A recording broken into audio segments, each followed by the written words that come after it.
everyone. Welcome to This Day. Today is Wednesday and it's September 30th. We don't have any meetings to tell you about today, so I'll just jump right to who's on our show. Well, we are visited by Brian Gruner, who is the Director of Recreation and Special Events, and he's going to talk to us about a variety of different things that I know you will be interested to hear. Then we also have the Orange County Fire Authority Chief Brian Fennessy, and he's got a lot to say about the fires that were happening and also some things that you need to be concerned about right here in Laguna Woods. And let's go ahead and jump right to our resources that you have for COVID-19. We have covid19.ca.gov, and that is where you can get all of the governor's reopening plans, which we hope might be changing, but we're not really sure. OrangeCountyHealthInfo.com is where you can get all your numbers of COVID. And of course, they have a hotline you can call 714-834-2000. Or you can go to our website, which is LagunaWoodsVillageAlerts.com, and we will have all the local information there for you. If you have comments or questions, you can email those to info@LagunaWoodsVillage.com. All right, as I mentioned, our weather is just very hot this week. So we have a big heat wave, and it is not letting up until the weekend, so you do want to take precaution this week. Today, 99.71, tomorrow 93.71, 92.67. By Saturday, slightly cooler, not by much, 90.64, and then Sunday, 88.65. Our sunrise this morning was at 6:45, and our sunset will be 6:36. Now, the photo that you're going to see is from Joel Goldstein, and this is of the Central Coast. Joel, thank you so much for sending that in. That is absolutely beautiful. And if you have a landscape photo that you would like to share with us, please email it to LagunaWoodsVillageTV@gmail.com. Stay tuned. We'll have Brian Gruner.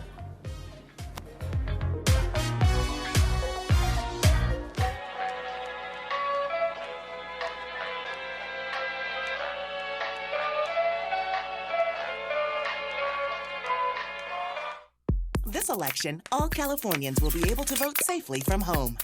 Every active registered voter will receive a vote-by-mail ballot with a unique barcode. You can track it using Where's My Ballot, and you'll receive automatic notifications by text, email, or voice call to let you know the status of your ballot once you mail it, drop it off at your polling place, or at a drop box. Vote-by-mail ballots. Simple, safe, secure, counted. Learn more at vote.ca.gov. At Harvard Eye, we're so happy to be open again to see you for all your medical and surgical eye care. We're taking great care to protect everyone from COVID-19 by seeing fewer patients, spacing out chairs in our lobby, sanitizing our office constantly, and doing much more. The world is changing a lot, but what hasn't changed is we're honored by your trust and confidence and committed to keeping you safe. We can't wait to see you. Hiring a realtor you trust is the first step in selling your home. Selecting an escrow company that can safeguard your money and personal information throughout the transaction is the next step. Escrow Options will guarantee the safety of your personal information and funds from the risks of wire fraud and cyber theft. Choose the escrow company that works for you. Escrow Options Group, protecting consumer assets in escrow since 2005. It was just a get-together with friends. No big deal. Everybody felt fine. Now, I'm super sick. Everyone is sick. I just wish we had been more careful. It would have been easier than this. So wear a mask. Do what you can outside. Stay 6 feet apart. Because some things you just can't take back. Do your part to lower the risk.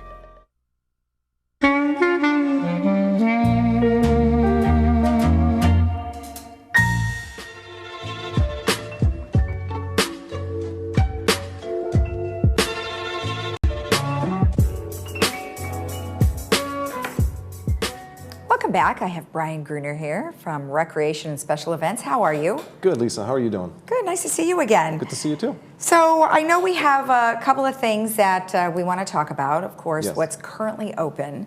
So let's just reiterate some of the things that we were talking about last time. Right. So last time we discussed that the tennis centers are open, the golf operations are open, including the pro shop going, inside to make some purchases, the driving range, the putting greens, obviously, pickleball, paddle tennis, the pools in particular 2, 5, and 4, and pool 4 being the leisure recreational pool that we have, so people can go out there for an hour and a half.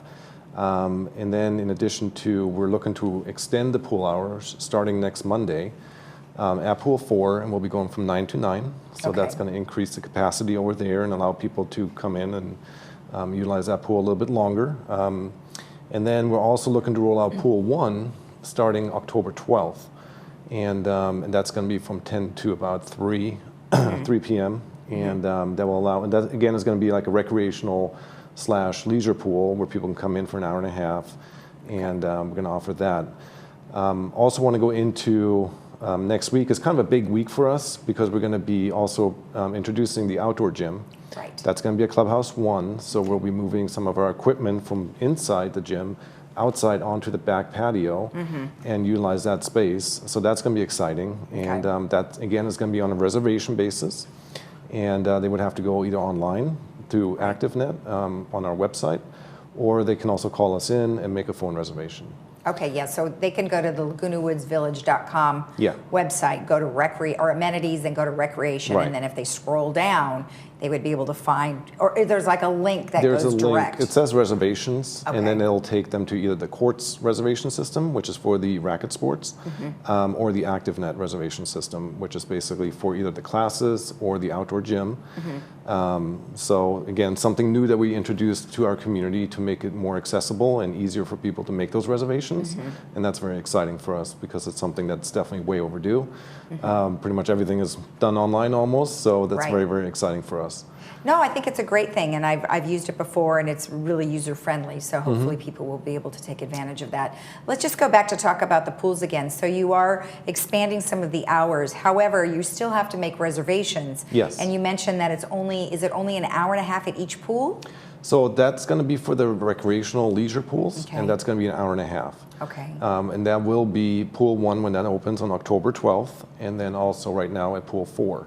Okay. The other two pools, pools 2 and 5, since they have basically lap swimming lanes, you basically are reserving a lane for 45 minutes. So see. it's a little bit different at those pools because that's more for lap swimming, but it can be used for anything. If you just want to go in there and walk back and forth, that's fine too. Or do some other type of therapeutic type of exercises, that's totally fine. It's Okay. not just strictly for lap swimming, but Okay. it allows us to basically have a reservation base that makes it very simple for us to reserve pool time for a resident. Okay, and then you have new classes that I know you had Yes. talked about, yoga and some other outdoor classes. Is that still Right. going to be happening? Oh yeah, that's already rolled out, Okay. and it's been very, very successful. A lot of people are participating in that. So we have the cycling classes, we have the yoga classes, we Okay. have the cardio strength classes, we have a dance class. So there's about 9 classes that we have right now, and we're looking to expand that even further in the next few weeks here. It's a matter of really getting contractors Yeah. who are certified and who are willing to instruct, and that's kind of what we're kind of finding right now is looking for those contractors. And how often are those classes during the week? So right now, it just depends. They're either twice a week or just once a week, depending on the instructor and how often that they can, be out there teaching. So we have actually 4 cycling classes right now. But ideally, we want people to, a resident can sign up for 1 class at a time. Okay. Just so that way we can broaden the services to the community, and it's not just strictly, because sometimes you have people who want to do 3 classes a week. Yes. Well, that's going to beat out somebody else within the community. So we really want to be fair and allow, as many people the availability of getting into a class. Yeah, it's a tough time because you have to Yeah. limit how many people can be in one Right. class. So, Right. so I understand. Now, special events. You had mentioned last time that there were going to be some special events coming up. Are you guys still on track to do that? Yeah, so basically we're going to be introducing a like a calendar schedule of upcoming outdoor concerts. The first one is going to be October 25th. That's a Sunday at 2 o'clock. It's going to be at Clubhouse 5. And we will be selling some tickets. It's going to be $5 per car, so it's a drive-in event. Yeah. And so it's $5 a car. It's very minimal. But we do have to have that reservation process in place. And so we're very excited. Registration starts on Monday, this coming Monday, October 5th. You can call the recreation office and you can reserve your ticket. And it's going to be a resident band. It's going to be Rock of Ages. And so we're very excited to bring them back. I know they've been very popular, and so looking forward to that event. And that's really going to be our kickoff event. It's going to be basically a Halloween themed. So we're going to have the stage out there. It's going to be decorated in some Halloween, festivities. So it's going to be good. It's going to be a lot of fun. I love it. I actually just heard about they have drive-through haunted houses now. So everything is drive-through. So I know. So you could drive through, and then they're having these scenes sort of play out around your car. I'm like, well, I feel a hell of a lot better in my car than actually outside of my car. So I think that's better. I mean, it is what it is, So right now, that's the way things are being held. And we'll offer that, and eventually that's going to pass, and we'll be back to normal, and looking forward to that day. Now, I know that you can't please everybody, and there are a few people that are out there that really they just want everything to be open. And, totally understand the frustration. Everybody's been isolated for so long. So let's talk a little bit about some of those folks who are, really being quite verbal about what they want. We are aware there's been a couple of protests happening now, and we understand their concerns, and we've been in communication with that group in regards to how we can help them understand, and also, for us to understand their point of view on why things aren't opening as quickly as some people want it to be. And so I think it's important to continue that dialogue. And of course, I mean, this is America, freedom of speech, and you are allowed to do that. And we understand that. And but I think from our perspective, again, we are at that high-risk community. And I think taking a sensible approach to how we reopen things is really prudent right now, especially with the numbers still kind of going down, which is very positive. But we didn't make it down to that orange tier yet, and so we have to be mindful. We have to follow the Orange County guidelines, the state guidelines, the CDC, and we have to make decisions on what's really the best for our community. And we've gotten also equal amounts of emails saying, hey, you guys are doing a great job. You guys are doing the right things.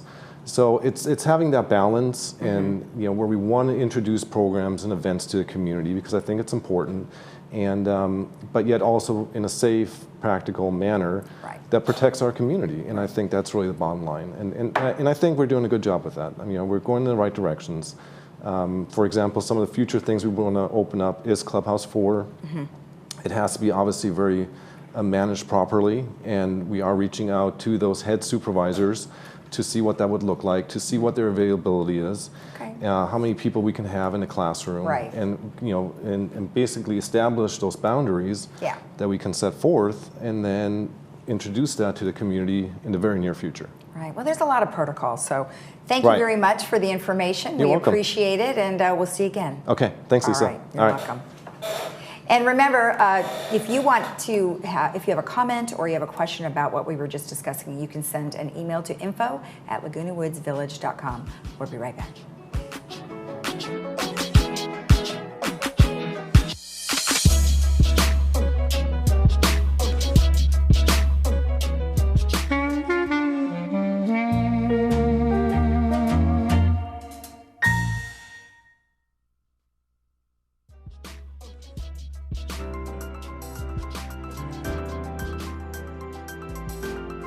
Welcome back. Well, today I am joined by Chief Brian Fennessy, who is here from the Orange County Fire Authority.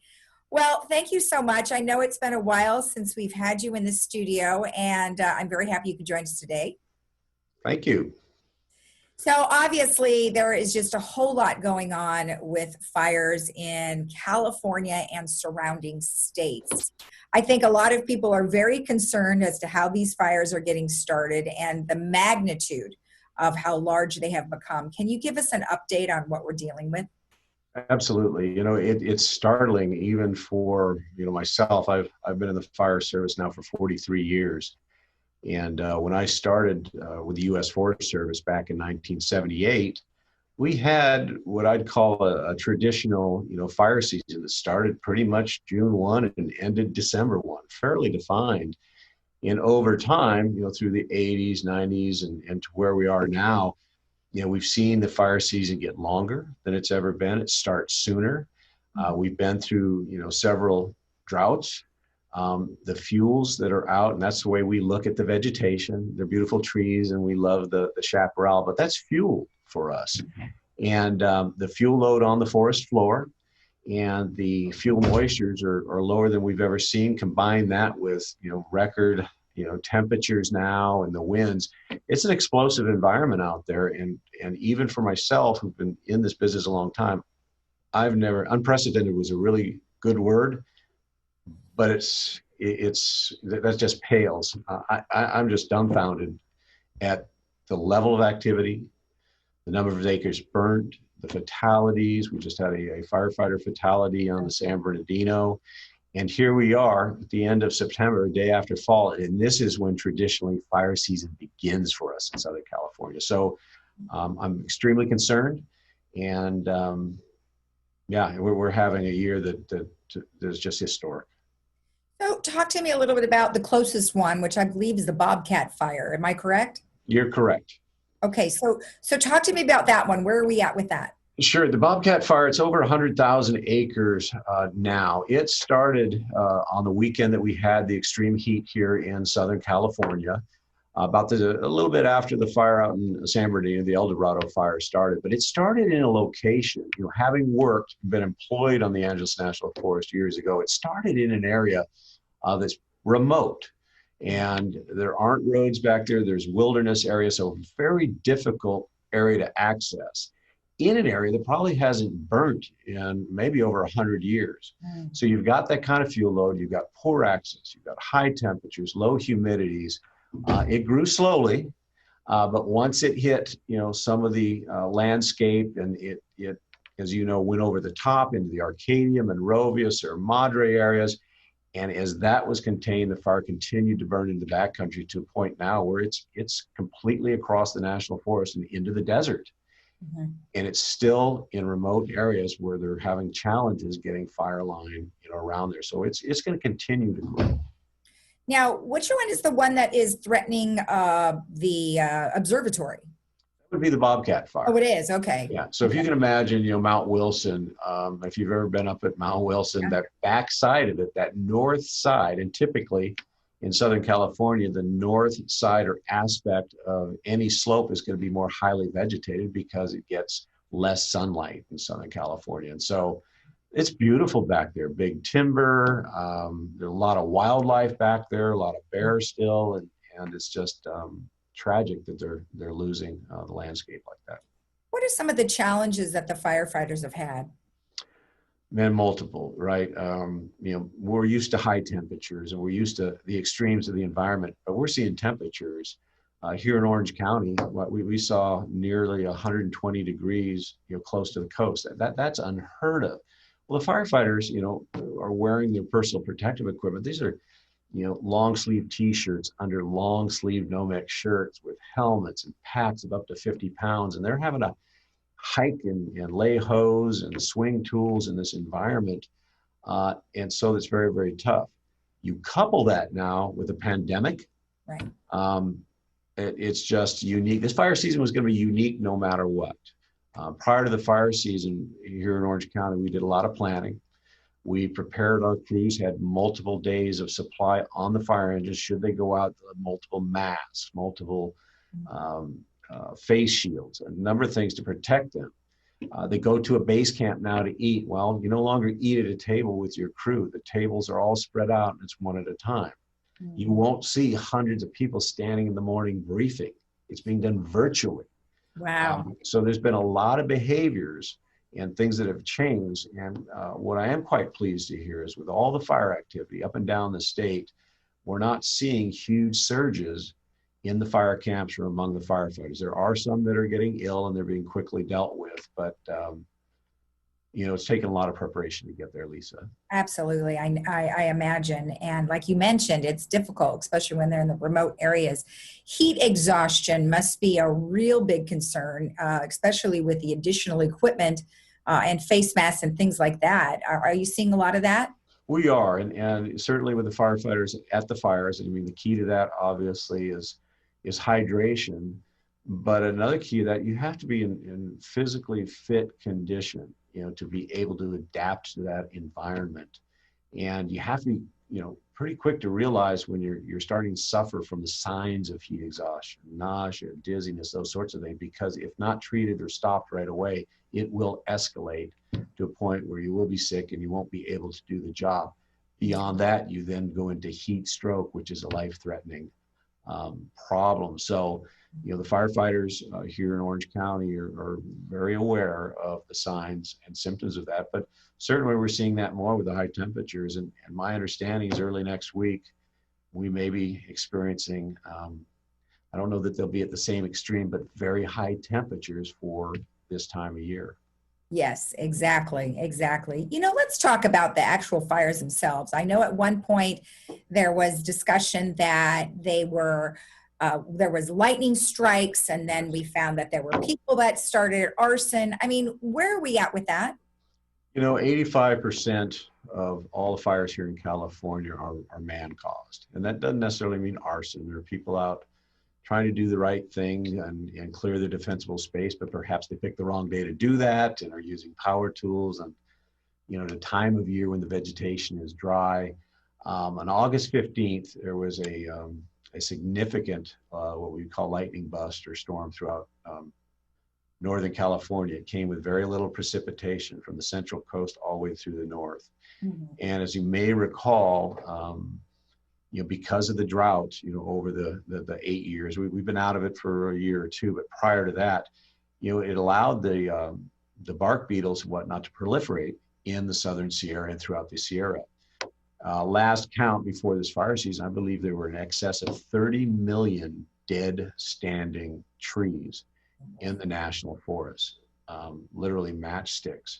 So you play that out over the time, the trees start to, the limbs fall, they get on the forest floor. And so here we are, you get a lightning strike in some of these remote areas, low humidities, high temperatures, winds from, the storms.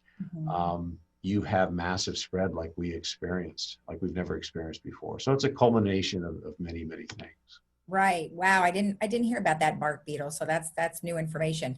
What are some things that you would like to let our residents know if they have concerns about fire?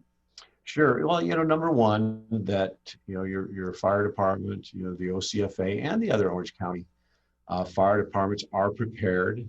We spend all year preparing and training, and because it really has become a year-round fire season.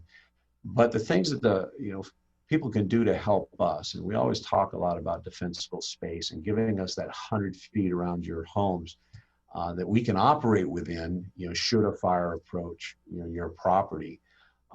We just don't have the resources to park a fire engine in every driveway. So this defensible space is key. If we're not there yet or nobody's available, you got to hope that the fire is going to move. You stand a better chance that the fire is going to move around your property. So that's key.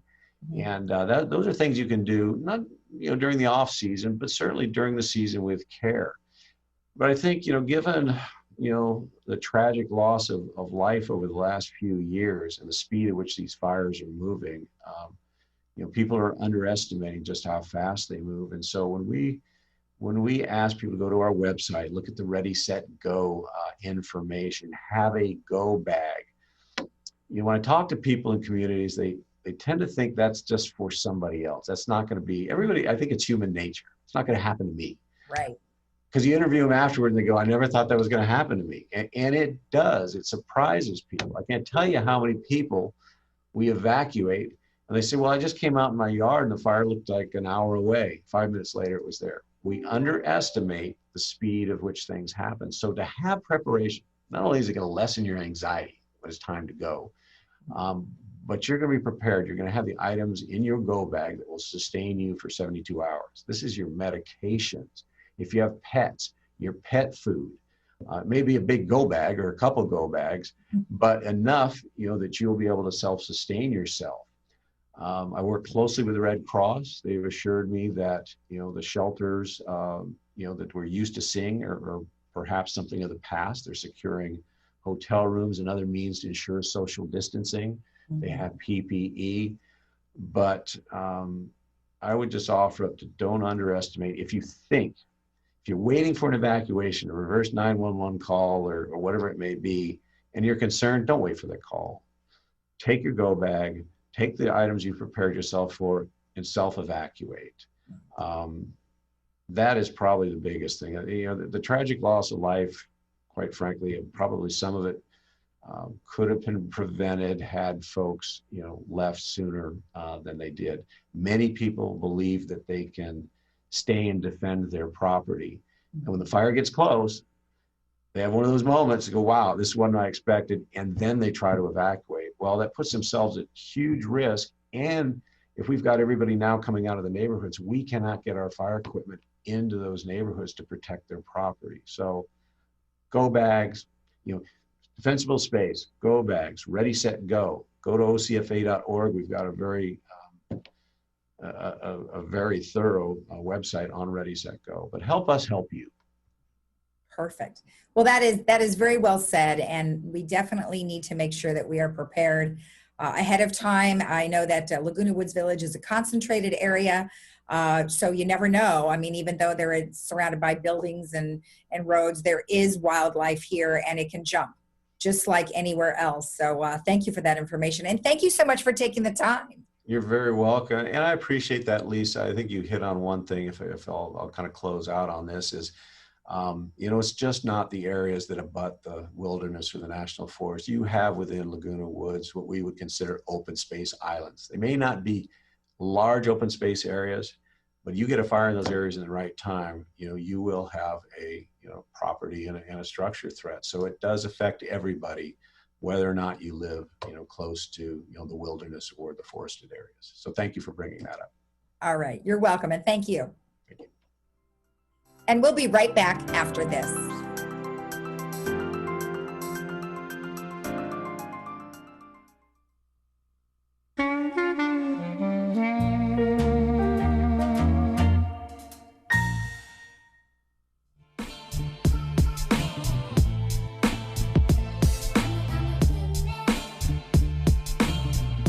Welcome back. All right, well, I wanted to remind you that today is the COVID-19 test. It's a free drive-through COVID-19. It's at St. Nicholas Church, and that'll be until 4 p.m. So make sure you register at that website there. And then remember, it's also going to be very hot today, so stay nice and cool. It should be about 99 today.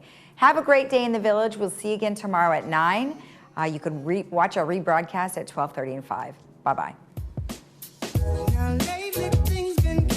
Crazy, 'cause I don't see you in my world at all.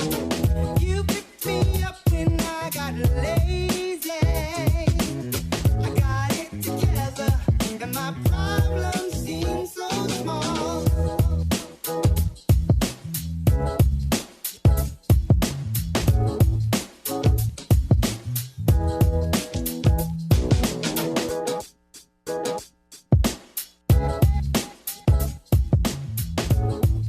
How well are your hearing aids helping? Look at these recent results. No hearing aids, 36% understanding. Current hearing aids, 64% understanding. New hearing aids, 96% understanding. We never recommend a new hearing system unless we know there will be a substantial improvement. Many times, the current hearing aids you're wearing can be reprogrammed to sound like new. Call us today at Advanced Ear Care for a free understanding test and tell them Stuart sent you. Hello. RadNet is the nation's largest outpatient medical imaging network, providing thousands of imaging procedures each day. During this time, RadNet remains committed to serving the needs of our communities. Our radiology centers are open and will remain open to treat patients. Rest assured that RadNet is following CDC protocols and taking every measure to ensure the safety and well-being of our patients and staff.